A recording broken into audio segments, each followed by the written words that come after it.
दोस्तों, आज इस वीडियो में हम बात करेंगे एक ऐसे इंसान की जिसने 3 बार ताजमहल, 2 बार लाल किला, 1 बार प्रेसिडेंट हाउस और 1 बार पार्लियामेंट हाउस को बेचा था।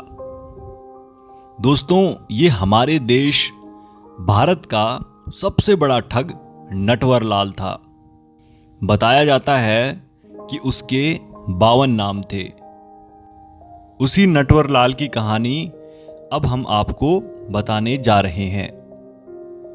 तो दोस्तों, साल था 1912। बिहार राज्य के सीवान जिले के बंगरा नाम के गांव में रघुनाथ कुमार श्रीवास्तव के घर एक लड़का जन्म लेता है। उसका नाम रखा जाता है मिथिलेश। जब मिथिलेश बड़ा होता है तो स्कूल में एडमिशन करवाया जाता है। पढ़ाई में उतना मन नहीं लगता था उसका, जितना फुटबॉल खेलने और शतरंज खेलने में लगता था। इसी वजह से दोस्तों वो मैट्रिक में फेल हो गया था। लेकिन फिर उसने पढ़ाई में ध्यान लगाया और मैट्रिक पास किया। दोस्तों, बताया जाता है कि मिथिलेश स्कूल टाइम से ही लोगों के सिग्नेचर कॉपी करने में माहिर था। वो बस एक बार किसी को सिग्नेचर करते हुए देखता था और फिर वही सिग्नेचर हूबहू कॉपी कर लेता था। सिग्नेचर कॉपी करने की इसी स्किल के द्वारा उसने पहली बार किसी को ठगा था।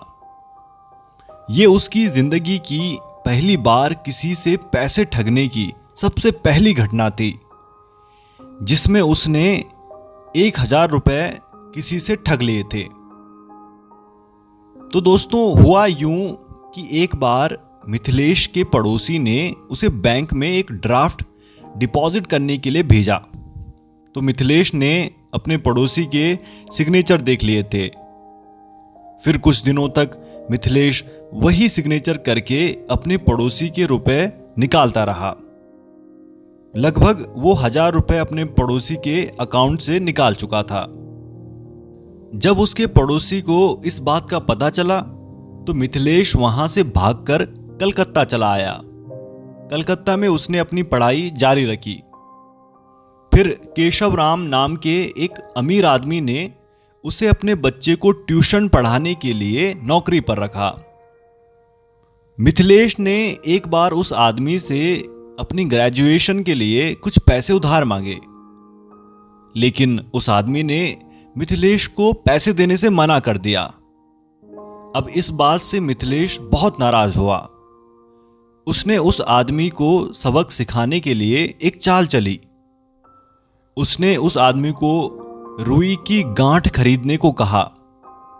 फिर इसी चक्कर में उसने उस आदमी से लगभग 4.5 लाख रुपए ठग लिए।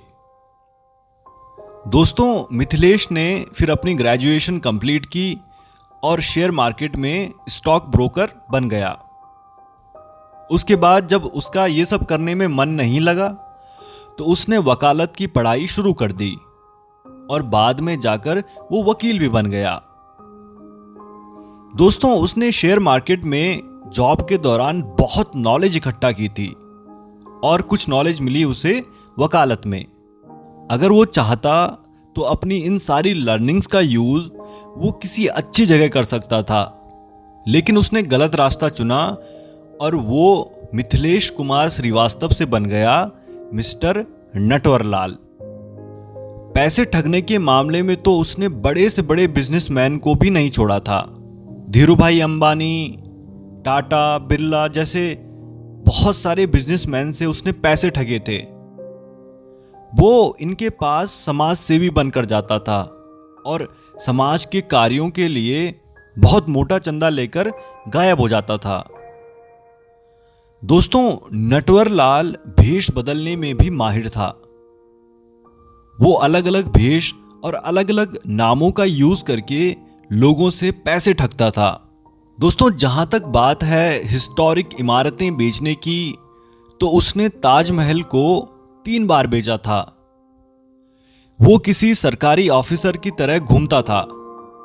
फिर जो भी विदेशी उसे अमीर लगता था वो उसे कन्विंस करके अपने काम को अंजाम देता था।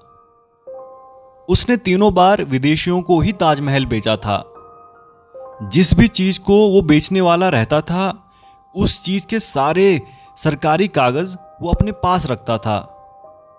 यहां तक कि दोस्तों, इन सारे सरकारी कागजों पर सरकारी स्टैंप तक लगी रहती थी और साथ ही साथ सिग्नेचर भी होते थे।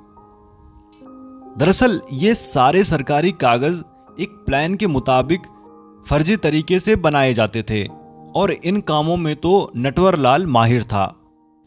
इसी तरीके से उसने लाल किले को 2 बार और प्रेसिडेंट हाउस को 1 बार बेचा था और प्रेसिडेंट के नकली सिग्नेचर करके उसने पार्लियामेंट हाउस तक को बेच दिया था। दोस्तों, नटवरलाल के बारे में एक बात यह भी कही जाती है कि उसने एक बार भारत सरकार से कहा था कि अगर सरकार उसे मौका दे तो वो भारत के विदेशी देशों से लिए हुए कर्ज को खत्म कर सकता है और साथ ही साथ वो उन सारे देशों को भारत का कर्जदार बना सकता है। दोस्तों, एक किस्सा बड़ा मशहूर है नटवरलाल की ठगी का। वो ये है कि दिल्ली में कनॉट प्लेस में सुरेंद्र शर्मा की घड़ी की दुकान थी। एक दिन सफेद कमीज और पैंट पहने एक बूढ़ा आदमी घड़ी की दुकान पर आता है और खुद को उस वक्त के वित्त मंत्री नारायण दत्त तिवारी का पर्सनल स्टाफ DN तिवारी बताता है और कहता है कि प्रधानमंत्री कुछ विदेशी लोगों के साथ एक मीटिंग करने वाले हैं और मीटिंग के बाद वो उन विदेशी लोगों को घड़ी गिफ्ट में देना चाहते हैं, तो मुझे आपकी दुकान से 93 घड़ियां चाहिए।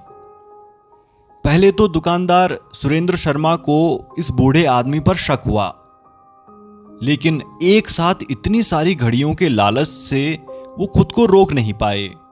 अब अगले दिन वो बूढ़ा आदमी एक आलीशान कार में घड़ियां लेने दुकान पर पहुंचा। उसने दुकानदार को घड़ियों को पैक करने के लिए बोला और ये भी कहा कि अपने एक एम्प्लॉय को मेरे साथ भेज दो ताकि मैं पेमेंट कर सकूं।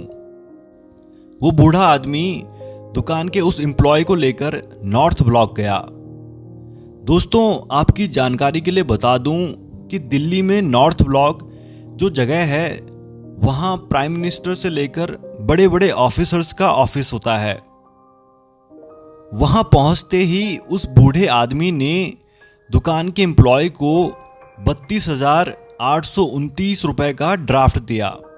जब 2 दिन बाद दुकानदार सुरेंद्र शर्मा उस ड्राफ्ट को जमा कराने बैंक ले गए तो पता चला कि वो ड्राफ्ट तो फर्जी था। फिर वो समझ गए कि जरूर वो बूढ़ा आदमी नटवरलाल ही रहा होगा। दोस्तों, इसी तरह से कभी फाइनेंस मिनिस्टर VP सिंह, तो कभी वाराणसी के जिला जज का नाम, तो कभी UP के CM के नाम पर नटवरलाल देश के अलग अलग शहरों में दुकानदारों को लूटता रहा। आए दिन अखबारों में नटवरलाल की जालसाजी की खबरें छपने लगी। अपना नाम अखबार में छपने पर वो बहुत गर्व महसूस करता था। वो कहता था कि वो तो बिना डराए धमकाए लोगों से पैसे मांगता है और लोग उसे पैसे दे देते हैं। अब इसमें उसका क्या कसूर है। दोस्तों, एक वक्त ऐसा था जब नटवरलाल के पीछे हमारे देश के 8 राज्यों की पुलिस पड़ी हुई थी। इन 8 राज्यों में उस पर 100 से ज्यादा आपराधिक मामले दर्ज थे। अगर दोस्तों उसे मिली सारी सजाओं को जोड़ा जाए तो उसे लगभग 111 साल की सजा हुई थी। वो 9 बार अरेस्ट भी हुआ, लेकिन हर बार वो जेल से किसी न किसी तरह से भाग जाता था। दोस्तों, उसे आखिरी बार 1996 में अरेस्ट किया गया था। उस समय उसकी उम्र 84 साल थी। जब एक बार उसे इलाज के लिए कानपुर जेल से दिल्ली ले जाया जा रहा था, उस वक्त वो व्हील चेयर में था। दिल्ली रेलवे स्टेशन पर मौका पाकर वो गायब हो गया था। दोस्तों, बताया जाता है कि 24 जून 1996 को पुलिस द्वारा उसे आखिरी बार देखा गया था। उस वक्त भी वो पुलिस से बच निकलने में कामयाब हो गया था। उसके बाद से उसे किसी ने नहीं देखा। तो दोस्तों, ये थी कहानी भारत के सबसे बड़े ठग मिथिलेश कुमार श्रीवास्तव उर्फ मिस्टर नटवरलाल की। दोस्तों, गौर करने वाली बात यह है कि नटवरलाल ने किसी से पैसे लूटने के लिए कभी किसी हथियार का यूज नहीं किया। वो तो बातों बातों में लोगों से पैसे लूट लेता था। दोस्तों, उसकी सबसे बड़ी ताकत थी उसका कॉन्फिडेंस।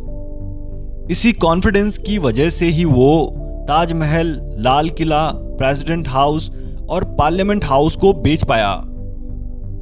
दोस्तों, उसके पास कुछ तो ऐसी स्किल्स जरूर थी जिसके थ्रू वो लोगों को बिना डराए धमकाए आसानी से कन्विंस करके पैसे लूट लेता था। दोस्तों, वो हर रोज अखबार पढ़ता था, देश और दुनिया की सारी जानकारियां रखता था और बताया जाता है कि उसे इंग्लिश के साथ साथ कुछ अन्य भाषाएं भी आती थीं। लेकिन नटवरलाल ने अपनी सारी स्किल्स का इस्तेमाल गलत कामों के लिए किया। दोस्तों, स्पाइडरमैन मूवी में एक डायलॉग है, with great power comes great responsibility. अगर आपके पास बहुत सारी नॉलेज है और आप एक स्किलफुल इंसान हो तो आपको अपनी सारी स्किल्स का और अपनी नॉलेज का यूज समाज की भलाई और लोगों की अच्छाई के लिए करना चाहिए। अगर आपको दोस्तों इस वीडियो में दी गई जानकारी अपने काम की लगी हो तो आप हमें सपोर्ट करने के लिए हमारे चैनल को सब्सक्राइब कर सकते हैं। धन्यवाद।